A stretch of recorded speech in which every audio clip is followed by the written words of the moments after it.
and welcome back to another episode of a Cozy Christmas podcast. I'm your host, Art, and we are in October, 3 months to go until Christmas. It is good to see you all again, or hear you all again, I guess, or no, I guess it's good to be heard by you, and thank you for tuning in. So what's making you cozy these days?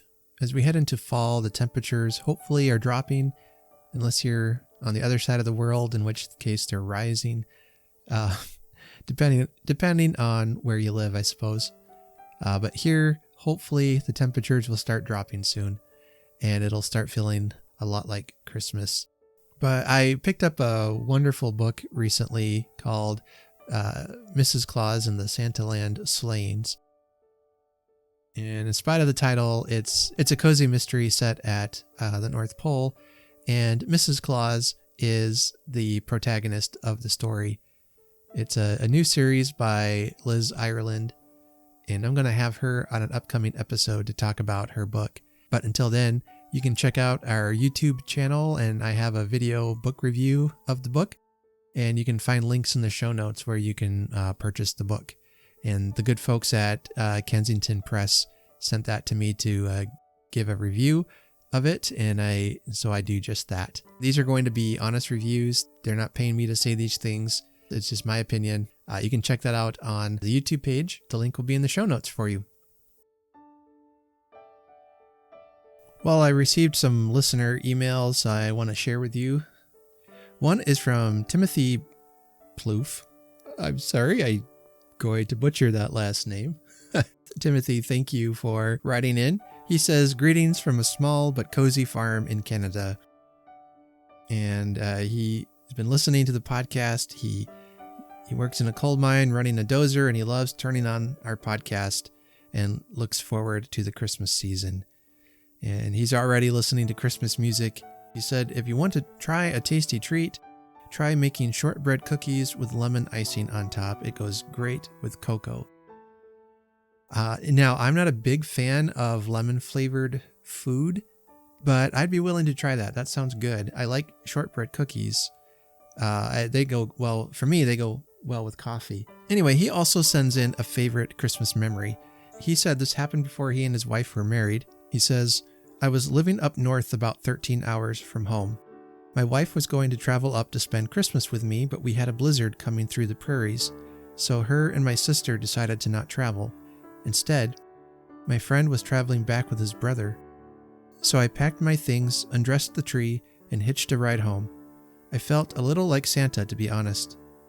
And a favorite tradition we have is that we watch the Christmas parade and have hot chocolate and hot dogs while standing around a few bonfires the town supplies. When the last merry float has passed, we wander through shops and down the streets with the sound of Christmas carols are played over speakers in the town square.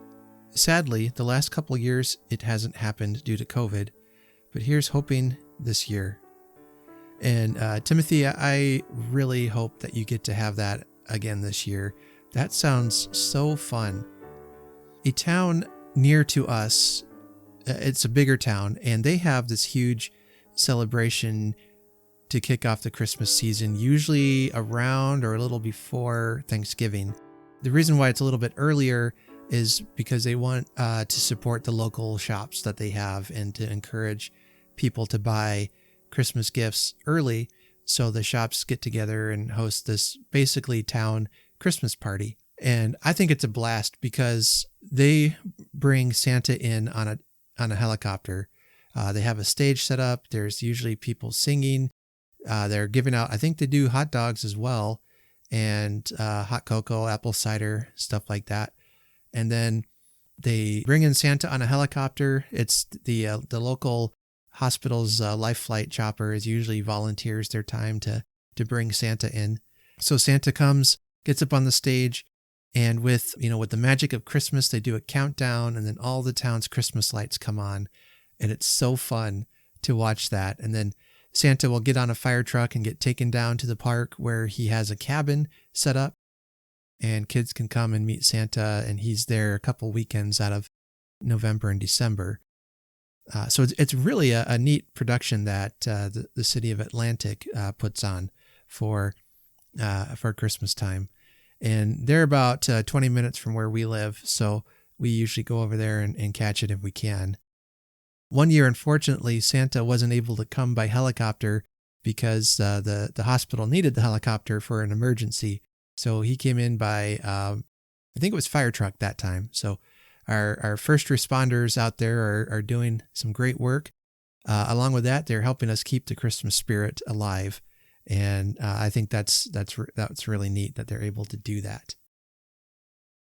Does your town have a fun and unique way of kicking off the Christmas season? Walnut does, and I'll be talking more about that as the time gets closer. I'll have some special things planned around that time, so be on the lookout around Thanksgiving time. But I'd love to hear from you about how your town celebrates Christmas. Let me know at cozychristmaspodcast@gmail.com, and I'll feature your story on an upcoming episode. Well, I'm excited to be back in my recording studio, aka the pillow fort in the attic. But it's good to be doing a regular show again. Last month, I just had the 2 interviews, which was very helpful to me as things were getting pretty busy. And plus, I was starting a new podcast, and I wanted to spend some time focusing on that to get some groundwork done on the new podcast I have. In case you haven't listened yet, it's the Bookshelf Odyssey podcast, and I'll be doing what I do here over there. I'll be reading stories, talking to authors, and other creative people, and it's been a lot of fun. I've really enjoyed it, so I'd love for you to check that out as well. And then next, I want to say a special hello to my listeners in Portugal. It looks like, according to my podcast stats, there's been some increased listening over there in Portugal. Hello to you all, and Merry Christmas. And much like I did with Ireland, if you live in Portugal or have lived there and know about some of their Christmas traditions, I would love to hear from you. I did a little bit of research and found a website called Portugalist.com, and they had a page about Christmas in Portugal. This was a fascinating page. It talks about how the Portuguese love the nativity scenes. You see them often around the city at Christmas time. Then there's some food traditions as well. And this says that the city of Braga has a very unique Christmas tradition every year. On December 24th, people from all over the city come together to eat bananas and drink Muscatel at Casa das Bananas on Rua do Souto, and I apologize if I very likely mispronounced that. According to the website, and this is just quoting the website, the Portugalist, and they said that it started when the owner of the banana shop decided to make a little extra money and set up a stall outside his shop selling glasses of Muscatel. One customer, after ordering a glass, asked him if he had anything to eat, and the owner gave him a banana. The shop owner's son really liked the story, and the next year he brought his friends to the shop to eat bananas and drink Muscatel. For whatever reason, word spread around Braga that this was the thing to do, and it wasn't long before it became a Christmas tradition. Anyway, there's more information there. There's a Christmas umbrella street. It talks about Christmas markets. They talk about what they do on December 24th, and also a bunch of traditional Portuguese Christmas foods. So I would really love to hear from you. If you have any Portuguese connection, if you've lived there, what are some of your special traditions? I'll have a link to the Portugalist website. It's a really neat website if you're interested in all things Portugal. Those quotes I read are from that page, and you can go and check it out. I've never been to Portugal. I've actually never been outside the United States, so I would love to hear from you what Christmas is like from where you're from. If you're from Portugal, from wherever, if you have traditions, especially those unique to your country, I'd love to hear about it. And we'll talk about that in an upcoming episode.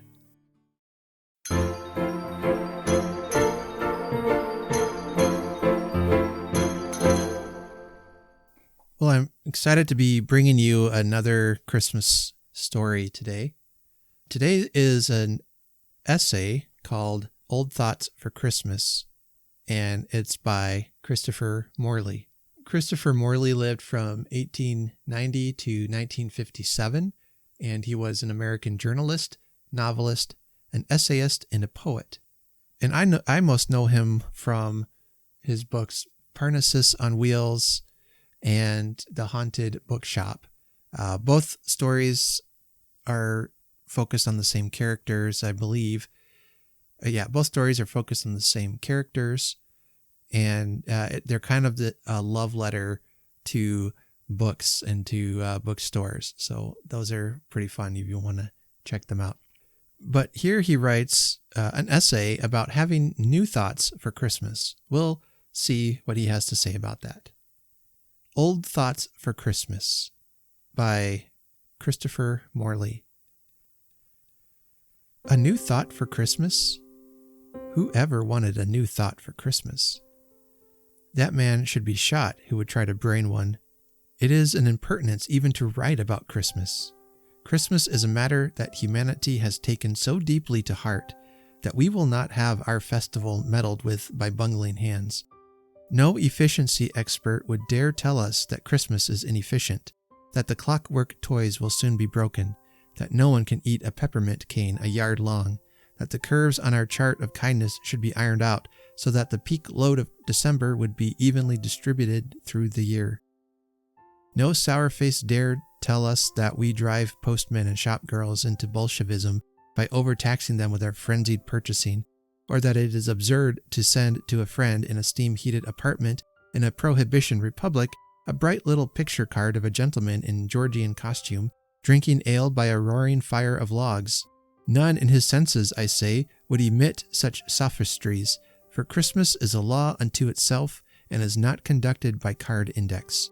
Even the postmen and shopgirls, severe though their labors, would not have matters altered. There is none of us who does not enjoy hardship and bustle that contribute to the happiness of others. There is an efficiency of the heart that transcends and contradicts that of the head. Things of the spirit differ from things material in that the more you give, the more you have. The comedian has an immensely better time than the audience. To modernize the adage, to give is more fun than to receive, especially if you have wit enough to give to those who don't expect it. Surprise is the most primitive joy of humanity. Surprise is the first reason for a baby's laughter. And at Christmas time, when we are all a little childish, I hope, surprise is the flavor of our keenest joys. We all remember the thrill with which we once heard, behind some closed door, the rustle and crackle of paper parcels being tied up. We knew that we were going to be surprised, a delicious refinement and luxuriant seasoning of the emotion. Christmas, then, conforms to this deeper efficiency of the heart. We are not methodical in kindness. We do not fill orders for consignments of affection. We let our kindness ramble and explore. Old forgotten friendships pop up in our minds, and we mail a card to Harry Hunt of Minneapolis, from whom we have not heard for half a dozen years, just to surprise him. A businessman who shipped a carload of goods to a customer, just to surprise him, would soon perish of abuse. But no one ever refuses a shipment of kindness, because no one ever feels overstocked with it. It is coin of the realm, current everywhere. And we do not try to measure our kindnesses to the capacity of our friends. Friendship is not measurable in calories. How many times this year have you turned your stock of kindness? It is the gradual approach to the great surprise that lends full savor to the experience. It has been thought by some that Christmas would gain in excitement if no one knew when it was to be. If, keeping the festival within the winter months, some public functionary, say Mr. Burleson, were to announce some unexpected morning, "A week from today will be Christmas," then what a scurrying and joyful frenzy, what a festooning of shops and mad purchasing of presents. But it would not be half the fun of the slow approach of the familiar date.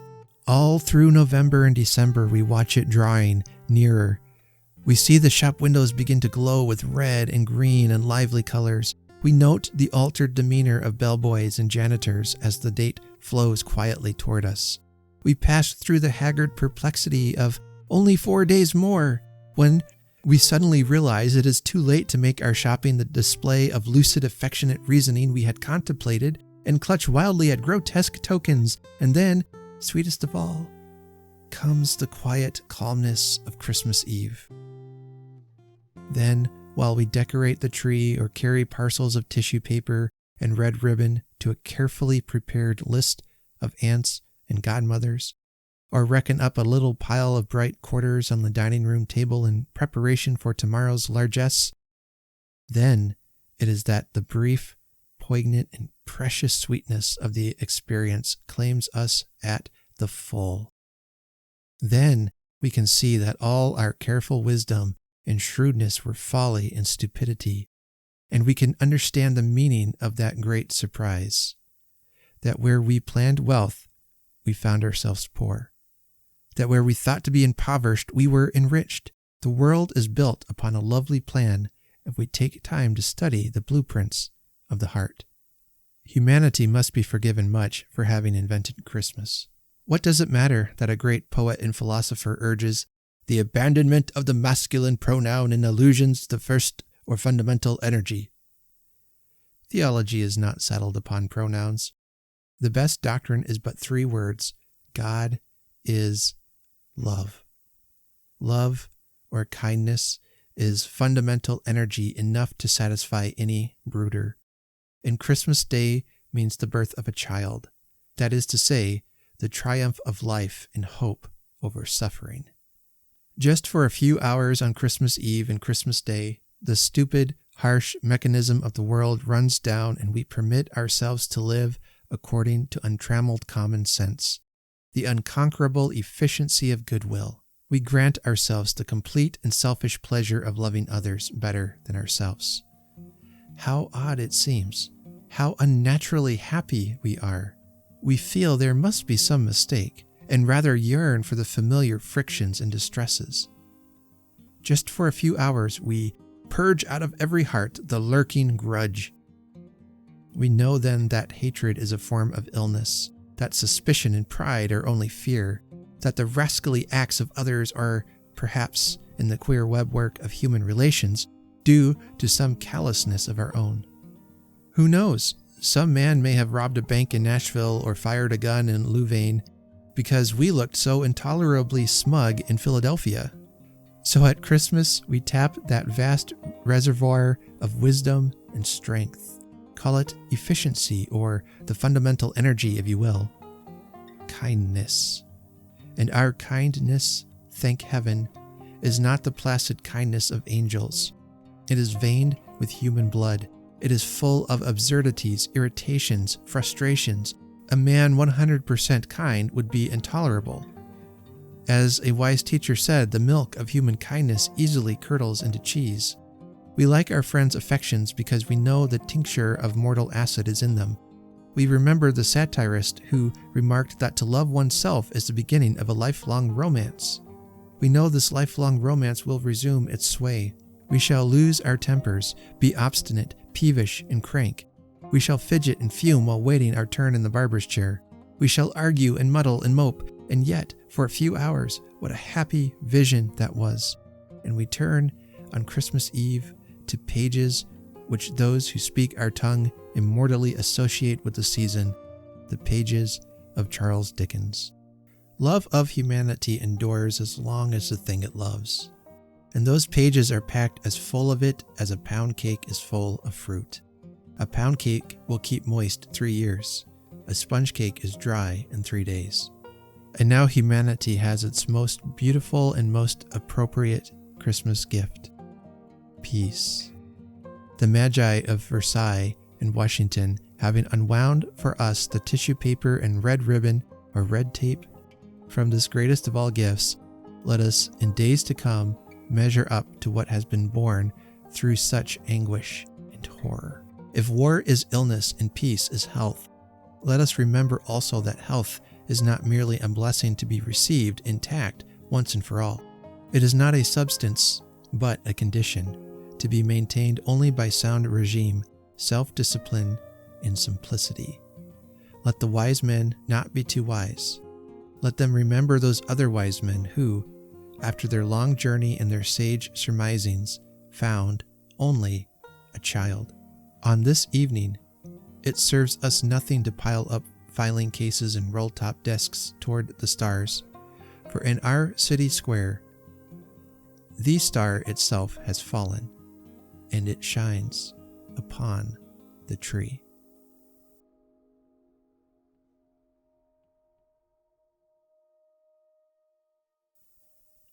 And that was Old Thoughts for Christmas by Christopher Morley.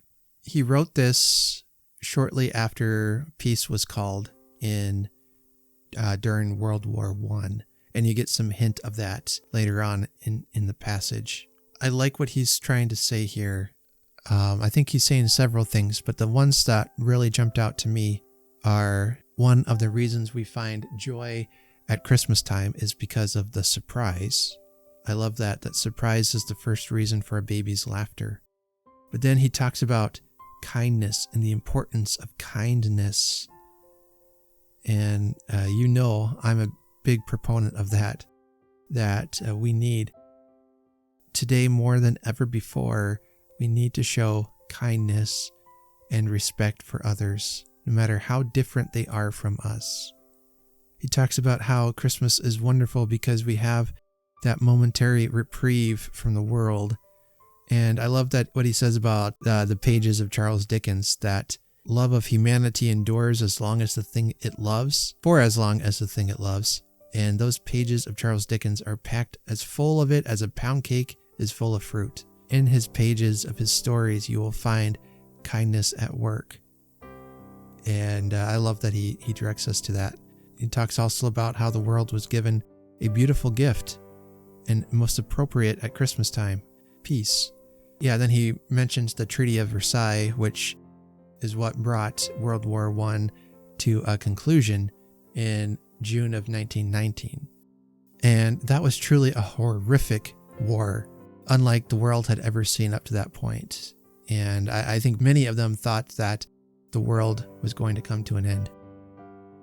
I had a great-grandfather who served during that time, but he was not in the military. He served as a chaplain.